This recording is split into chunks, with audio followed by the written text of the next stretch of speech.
Hello and welcome. My name is Ray, and this is Ray of Light Readings.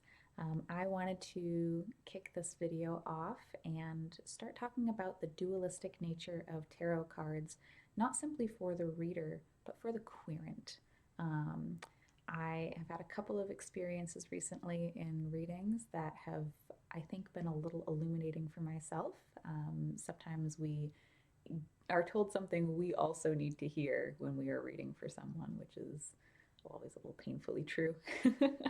um, but today I wanted to talk about the perceived nature of cards that might typically be a little suppressive or restrictive, and cards that might be more liberating, and how those can actually have an inverse place of identification for a querent if they are not comfortable with their own sense of expansion. So, the two that I chose today are from the deck. Oh, I don't want to get the name wrong. Let me check. I think it's Ethereal Visions. Yes, Ethereal Visions Illuminated Tarot deck.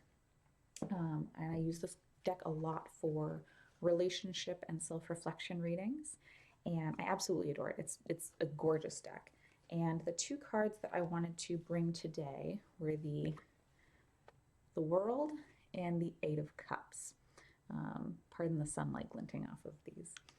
So I pulled these two cards in a reading for someone the other day, and she's a fantastically dynamic woman. She is highly successful in her career, extremely accomplished, highly educated, well respected within the community, has beautiful family. Like, she's got it all, right? And she has put herself in a position of being a monolith that is untouchable. And so overall, the reading ended up being about, maybe this is a time for her to pursue a little bit of inward self growth rather than that outward expansion in the material. And she seemed very rigid and very resistant to it. And she had a few friends in there with her. And typically, when you draw, the Eight of Cups, it's sort of this, more forlorn energy. But I was immediately struck by the way that she gravitated towards it. So, really, we were looking at these two paths for her of, staying rigid and stuck to herself and, continuing to plow a path through her career, which she certainly wasn't going to abandon by any means. Um, or maybe taking the time to do a little bit more self digging, self reflection, inner child work, as sort of a very gentle nudge towards, like, hey, maybe it's time for, maybe time to try therapy. um, and she had these two outcomes. And she had the Eight of Cups and she had the World. And, to me, I'm sitting there looking at it and saying, oh, I know which one I would pick. Of course, you want the world. It's liberation, it's freedom, it's expansion. It's, like you've come to the end of this new cycle, time to start something new. And she saw in the world a flexibility that she was unfamiliar with. And she saw in the Eight of Cups a safety in distance that felt like home. So when I read, I will often intuit certain, I'm going to borrow a term from Dungeons and Dragons here if anyone's played, certain flavor text that might come with the card. So even though when you're looking at the Eight of Cups in this deck, it is not, showing anything down below. However, I always get the impression that this person can probably see down into the town that they came from, right? The place that they feel like they can't return to, the place that they feel ostracized from, sort of pushed out of, disconnected from. And that's making them feel so solitary. And so, maybe they can see these lights twinkling in the distance. And again, to me, it's sort of this Five of Pentacles, sort of out in the cold, looking in through the window. Everyone's warm inside, and I'm up here on this mountain. I've got, it's windy and choppy and, freezing, and, you're on this solitary path. And she thought that sounded great.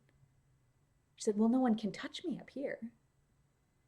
I'm impenetrable up here. No one can come get me. I can see anyone coming from a mile away, and I can head in the other direction. And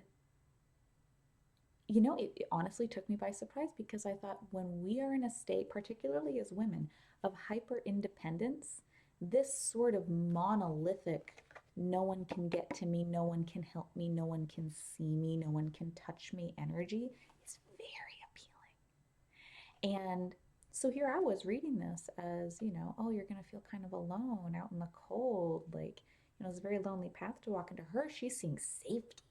She's seeing safety. She's seeing strength.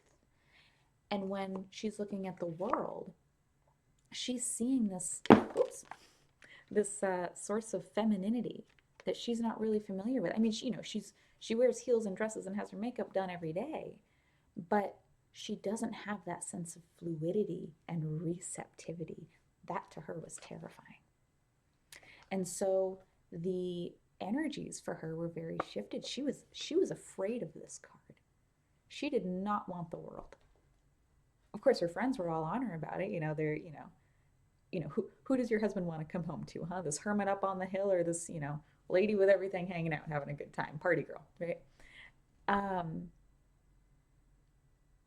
and especially, I think right now, as we are in the year of the snake and things are shedding and we're shedding all of these illusions for ourselves, it might be a good opportunity when we pull cards, and I'm saying that literally, but also figuratively, when we encounter situations, when we're given opportunities that make us feel like we are stepping out of our comfort zone, because we are, the things that challenge our growth might be the most threatening when they are glittery and sparkly and fulfilling, right? And beautiful. And if we don't allow ourselves access to those things and we glorify um, beauty through suffering or success through overwork, then when we are given what we asked for on a silver platter, we might reject it. And I know myself, I'm guilty of this. I have to say that a lot. I'm guilty of it. I get out of readings just as much as my querents do. But might be a good push for some people to perhaps reevaluate what they get out of their readings. If you do feel a resistance, why is that? If you do feel like you're attached to a certain card, like you pull it a lot and you feel comfortable there, why is that? And again, I'm using this as a literal conversation, but also figurative. Again, when we encounter certain people and we're comfortable in those patterns and we find ourselves in the same places again and again and again and again, and it hurts us, right? Ultimately, this Eight of Cups is not where we want to live. This is not where our success lies. This is not where our liberation stands. But boy, howdy, no one can get to us up there, huh? On that lonely rock. So that is my brief subjective breakdown on the dichotomy in some cards and how sometimes it's not exactly as it seems. It's not really about upright or inverse, but it really is truly about the individual experience of the person receiving the reading. So thank you for tuning in. I hope you all have a wonderful day, and I will see you next time.